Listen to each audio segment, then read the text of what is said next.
Good morning. Special thanks to Carrie for the invitation.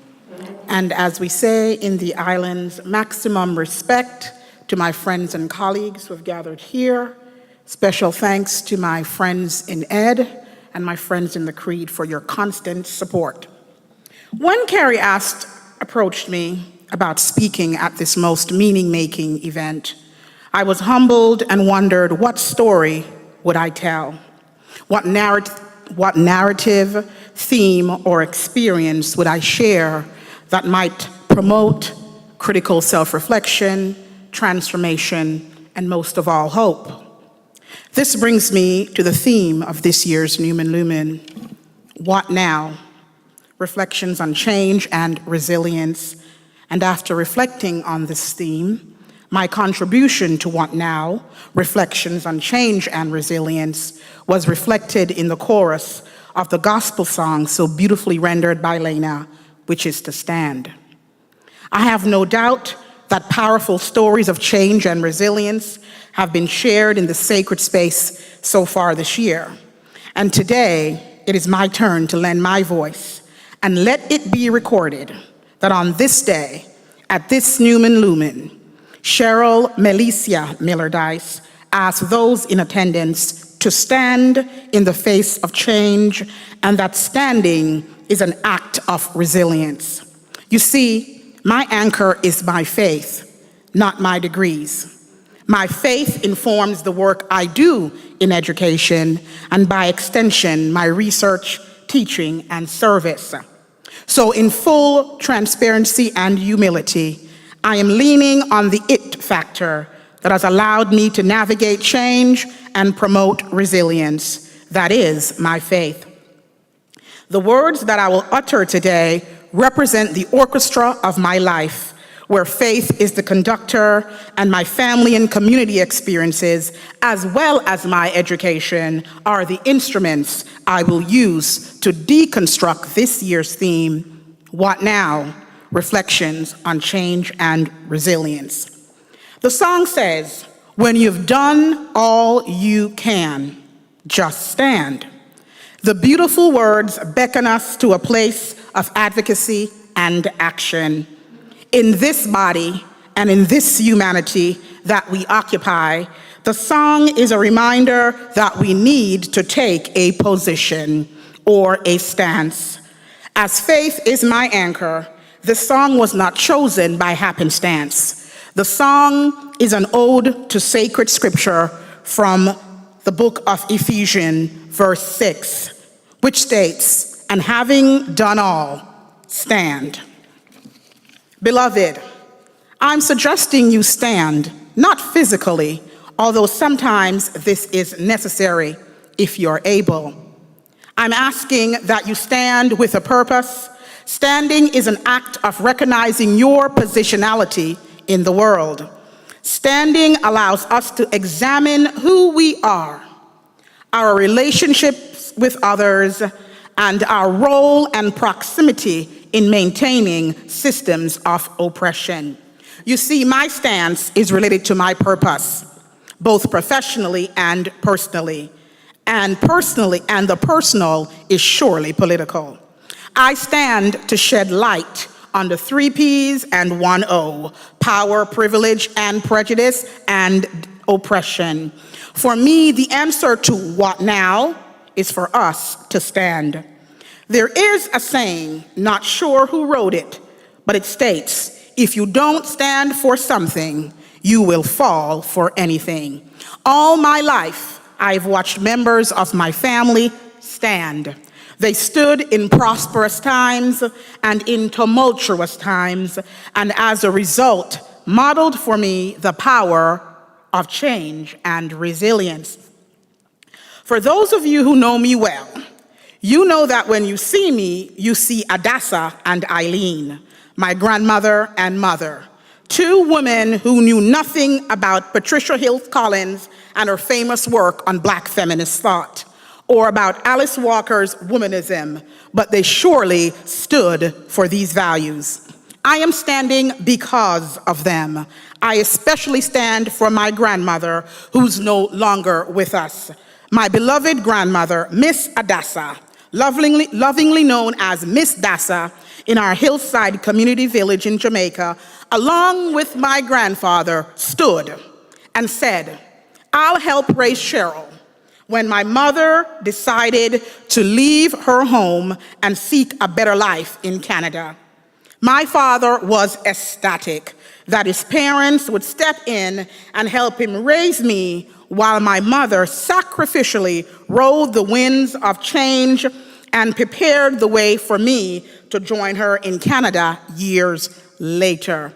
Her resilience, along with my father, grandmother, grandfather, and aunts and uncles,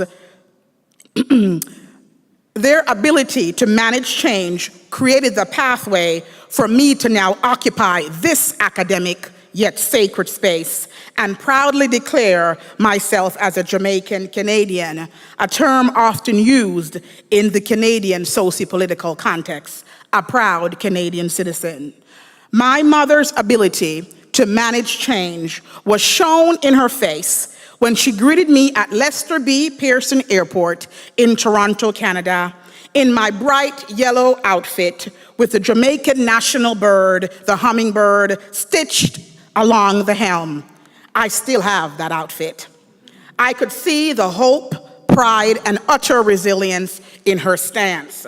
Her resilience was a model for me as I entered this new Canadian society as a young girl with my Jamaican accent that was ridiculed at school by fellow students and some teachers, as I was missing my friends that I used to pick mangoes with, as I navigated the subway, new curriculum, and skin tones all through my immigrant gaze. Not to mention, I was missing the warmth of laying on my grandmother's bosom with my grandfather looking on and listening to reminiscing about our family line. I am the evidence of a family who stood in the face of change. Change producing, change in our immigration status, change causing family separation, change producing fear, and change that promoted hope and resilience.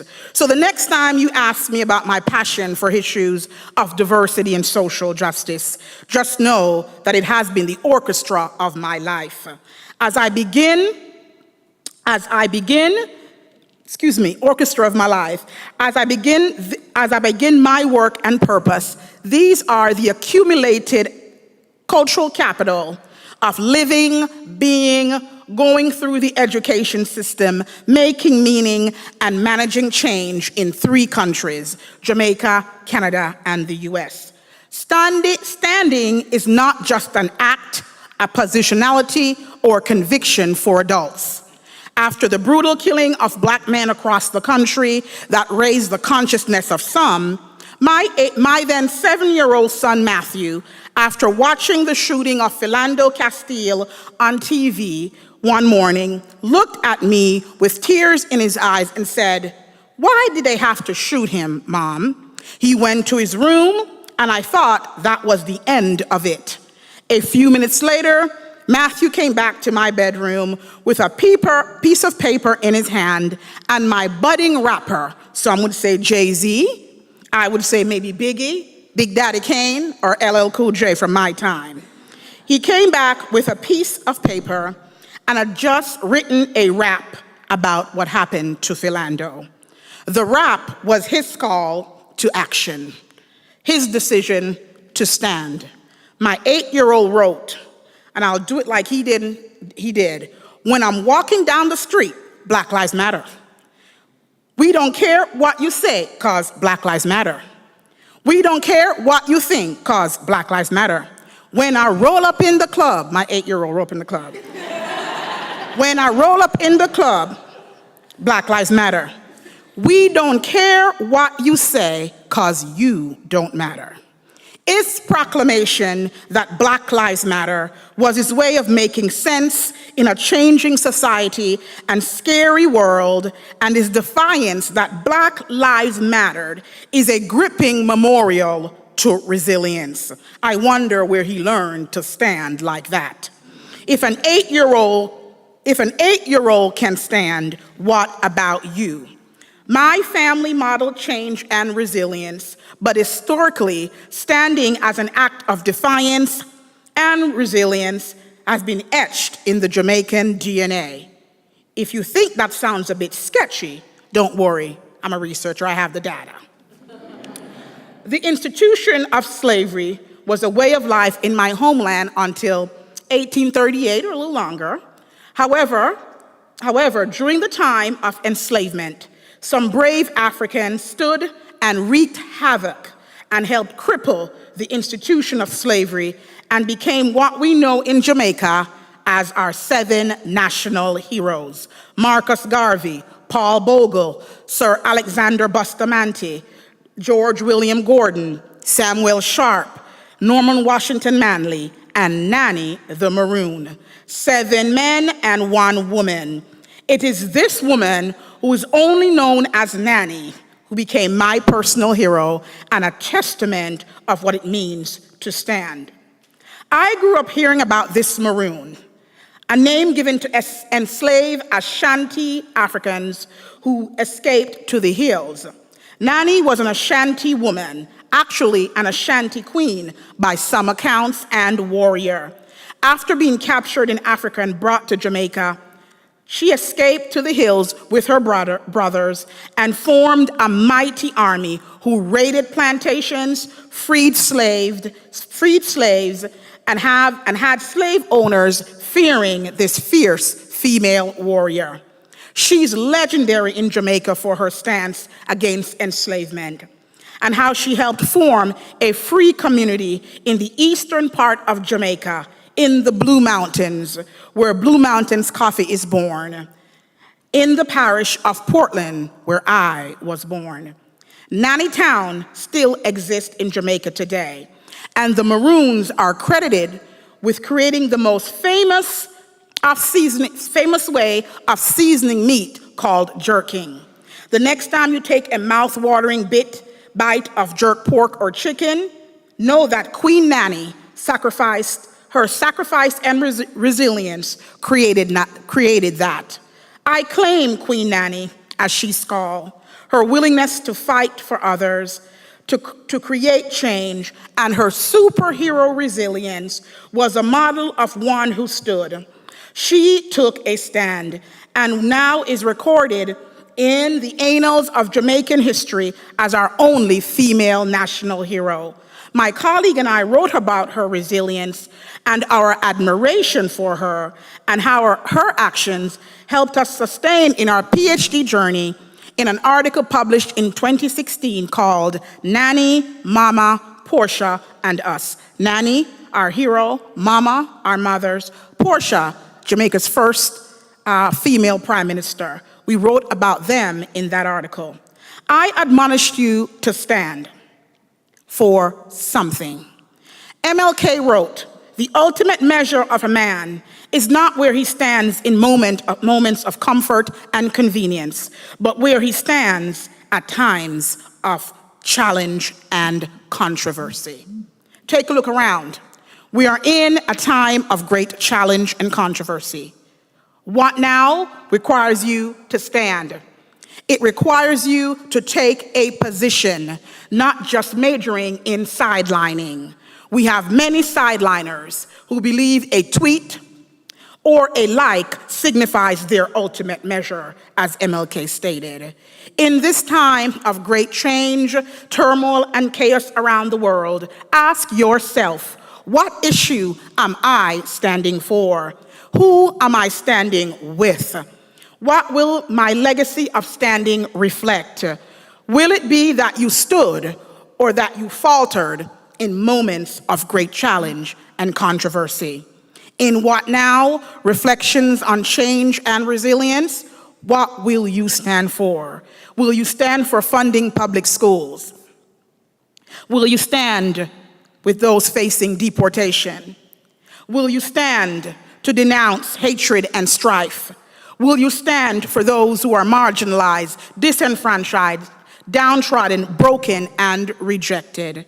Will you stand for more equitable health care? Will you stand for American Indian rights? Will you stand for access to clean water? Will you stand with the people of Puerto Rico? Will you stand for dismantling oppressive structures and systems that stifle, crush, and pathologize human creativity and presence? Ella Baker, a graduate of Shaw University and a major figure in the civil rights movement, stood for freedom when she gave her famous quote, "We who believe in freedom will not rest until it comes." Will you stand with civil rights activist Fannie Lou Hamer in her fight against racism in the South when she declared, "I am sick and tired of being sick and tired"? She was a fearless fighter for justice. Or will you stand like my grandmother did and say, "I'll help raise the next Dr. Dyce"? Friends, the orchestra of my life continues to play. The story of my engagement with change and resilience continues in the eyes of my teacher education students, classroom teachers, my children and husband, my community, and in you. Having done all, stand. Thank you.